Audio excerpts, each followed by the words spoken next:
Daughter discovers why her mother went astray after a long 52 years wait.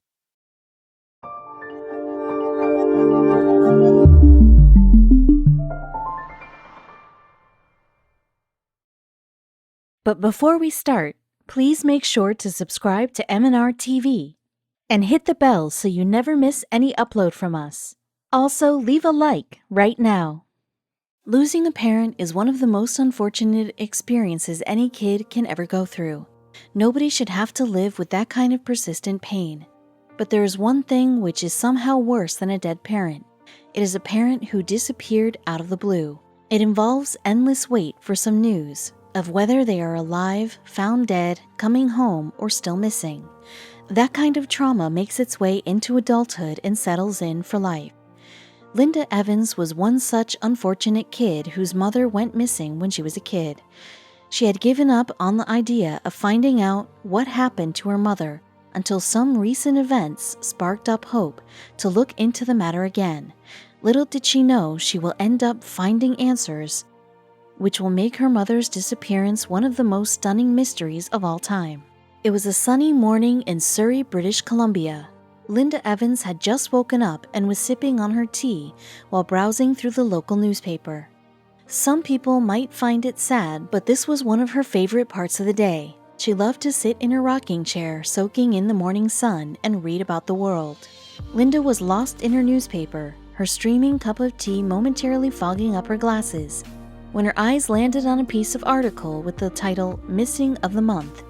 And seeing the photo of the person featured in the article was all it took to take Linda down memory lane. Linda's mother went missing when she was just a little kid. She doesn't remember much of it, to be honest. All she remembered was waking up one morning with her mother not around and her dad pretending like nothing is different. So it was just the three of them from that point forward: Linda, her dad, and her brother Daniel. Linda had so many questions while growing up about her mother's disappearance, but her dad never quite acknowledged any of them. And when he remarried, he strictly told the siblings to never mention her name again. The kids knew better than to disobey their father. Lucy Ann Johnson was born on October 14, 1935, in Skagway, Alaska. During her early life, she traveled quite frequently and lived in different places throughout the North, including Canada's Yukon Territory. It wasn't long after she started living in Yukon when she met a Canadian, Marvin Johnson, who would later become her husband in 1953. Lucy married Marvin and became a resident of Surrey, British Columbia. Soon they became the parents of two beautiful babies, a girl named Linda and a boy named Daniel. By all means, they were a happy little family, until one unfortunate day when everything changed. On the 4th of May in the year 1965, Marvin reported Lucy missing. He said all he knows is they went to bed one night, and when he woke up the next morning, she was gone. She didn't leave behind any note or letter that could provide any clue about where she went or when she'll be back. So when she didn't return home that night, Marvin decided to reach out to the police. The Royal Canadian Mounted Police, RCMP, began their investigation immediately. Posters were printed and circulated, search parties sent. The investigating officer wanted to interview the neighbors just to find out if anyone might have spotted her leaving the house or any other activity. It was during one of these interviews with the man next door that the officer came to know something which left him stunned. According to the neighbor, Lucy has been missing for much longer than a few weeks. The last time he saw her was in September of 1961. At 145 A Street. This revelation immediately made the police suspicious of Marvin. He reported her missing 4 years after she disappeared. They thought this might be a case of homicide. The police brought Marvin in for interrogation. He didn't have any answers for why he reported her missing after 4 years, but that was not all. According to the neighbors, Marvin was seen digging a septic tank in the yard when Lucy went missing. Marvin denied all such allegations. Police decided that there was only one way to bring this matter to rest, by finding Lucy's body. They shoveled the yard but found no evidence of any burial. Since they did not find the body, it could not be proved that she is dead. As a result, Marvin could not be charged. Lucy Johnson's location remained unknown. Officials matched her DNA sample with those unidentified human bodies, which are held by the BC Coroner's Service, but no match was ever found. There were no other clues, no new reports.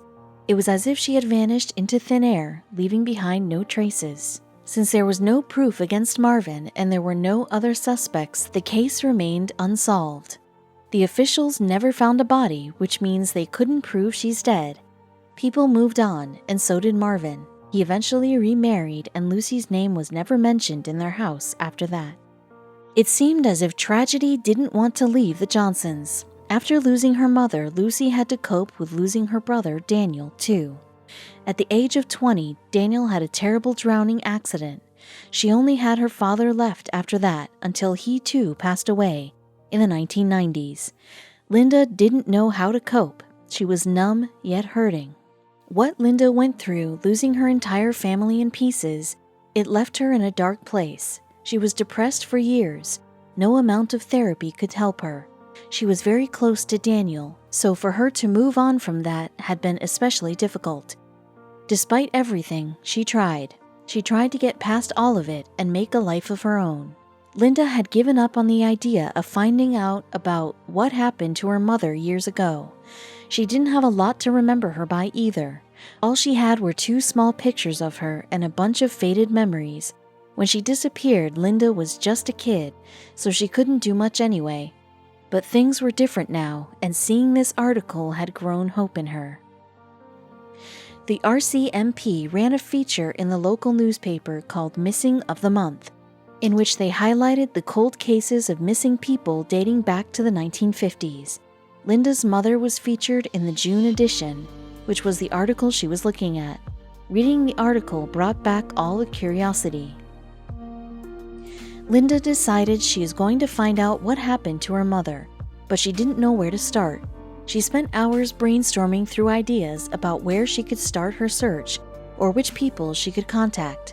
She was not in touch with her father's end of the family, plus she didn't think they would be able to help her with this. For some reason, Linda found herself at the Civil Registry's office. She was in search of her parents' marriage certificate, hoping it would help her with the next step, and she was right. She found the trail she could follow. On the certificate, she found the name and address of her mother's parents. Having located them, Linda came up with an idea. Linda found out that before marrying her father, her mother used to live in Yukon with her parents. This gave her the idea of running a detailed ad in the Yukon News. Her ad said, "I am looking for my relatives. My grandparents' names are Margaret and Andrew Carville. My mother's name is Lucy Ann Carville. She was born on October 14, 1935, in Skagway." Linda knew it was a long shot, but she had to try. That is all she could do, to try. Something is better than nothing. She was hoping someone could tell her the whereabouts of her grandparents, or maybe where her mother used to live. She knew she had to be patient, so she began waiting for responses. Not much later after the ad was published, the RCMP got a call from Whitehorse, Yukon. It was a woman who said that she saw the ad and claims she knows the missing person. According to her, the missing woman from the ad was her mother. Linda was about to receive some insane news. That morning, Linda received a call that changed her life forever. The woman on the phone introduced herself as Rhonda Glenn and claimed to be her half-sister. There was a prolonged silence on the call. Linda was speechless. When she posted that ad, she didn't expect to come across a half-sister. Linda didn't foresee it, but there was more to be revealed. Rhonda told her that her mother was alive. This whole time, all her life, Linda believed her mother was dead. Her eyes welled up. Out of every information she assumed to obtain while putting out the ad, this was not even close to what she expected. Linda came to know that Lucy had moved back to Yukon to start a new life. She remarried and had 4 children. Linda was happy to find out that she was alive, but a lot of questions were racing through her mind. Why did she leave in the first place? Did she not want to be part of their family? Rhonda gave her Lucy's number to get all the answers she wants. Linda braced herself and dialed the number. Her heart was pounding in her chest. She didn't know what to expect, but when she heard her voice on the other end, it was difficult to hold back her tears. Linda told Lucy who she was and referred to her as Mom, and it was the strangest feeling, but also a warm one. Lucy invited Linda to Yukon. She wanted to meet her in person. Linda was finally going to meet her mother after all these years, and she was ready. She couldn't be more excited, especially because she had this whole other family she never knew about. She booked the next available flight to Yukon and set off. As Linda stepped out of the terminal, she spotted her mother just as their eyes met. It was a surreal feeling. Lucy could see her eyes in Linda's eyes. She recognized her daughter immediately. It was an emotional reunion, to say the least. They hugged each other and didn't let go for what seemed like forever. Finally, Lucy took her daughter home. Granted that Lucy was Linda's mother, but she was nothing but a stranger at the moment. Linda was barely 7 years old when her mother disappeared, and after that, she didn't have many memories to remember her. Even though the woman recognized her immediately, Linda didn't know her mother. Despite that, she wanted to open up to her mother and have a conversation. Of course, Linda was crazy happy to see her mother. She had waited for this moment for so long she never thought it would come. But she kept wondering, what would it be like to have a mother again? Is she ready to know the answer she has wanted all her life? Linda was ready to know the truth. So that's what Lucy did. She told her everything. Marvin was an abusive husband. He would run around with other women, and Lucy had to put up with that for years. But she did it for the kids, until one day when Marvin kicked her out of the house. She had no other option but to leave and never return. Linda felt extreme grief for her mother and unbelievable anger for her dad. She blamed him for growing up without a mother. But at the same time, it wasn't clear why Lucy left her and Daniel behind. She wanted to know why she didn't take them with her. Did she not want her? Lucy explained to Linda that it is impossible for her to not want or miss her children. And she did come back for the children, but Marvin closed the door in her face. He said she could not take the kids with her, so ultimately she had to leave them behind. But it was not her choice. Marvin made that choice for her. Linda decided to not dwell on the sadness anymore. She felt extremely lucky to have found her mother. She lived all her life believing she will never come back, but life gave her another chance and she planned on taking full advantage of it. She stayed with her mother and her new family for a whole week, catching up for the lost times. After spending the best week of her life with her mother, Linda was ready to return home. She wanted to stay longer, but she didn't want to overstay her welcome. They remained in touch through phone calls, speaking as frequently as they could, but it just didn't feel enough to either of them. The more she got to know her new family better, the more she wanted to stay behind with them. Ultimately, Linda decided to move in with them and live with her 77-year-old mother. She didn't know how long she had with her, and she didn't want to waste any part of the gift she had received from life. Rhonda couldn't be more excited about this. Being the elder one in her family, she always wanted an elder sister of her own, and now she had one. She felt for Linda, who missed out on all those years with her mother, but she was more than happy to have her around and be a part of this family. The disappearance of Lucy Ann Johnson became a worldwide sensation. It was one of the biggest missing person cases in history. It took them 52 years to find the person, and when they did, the person was alive and living their best life. Usually, in such cases of missing people, they end up finding a body instead of a living person. People assume the worst, after all. Linda's idea succeeded to not only find out what happened to her mother, but also she found her mother alive, along with new people who she could now call her family. She truly was one of the lucky ones who got the chance to be with someone they thought they had lost forever. This reunion meant a lot to the RCMP as well.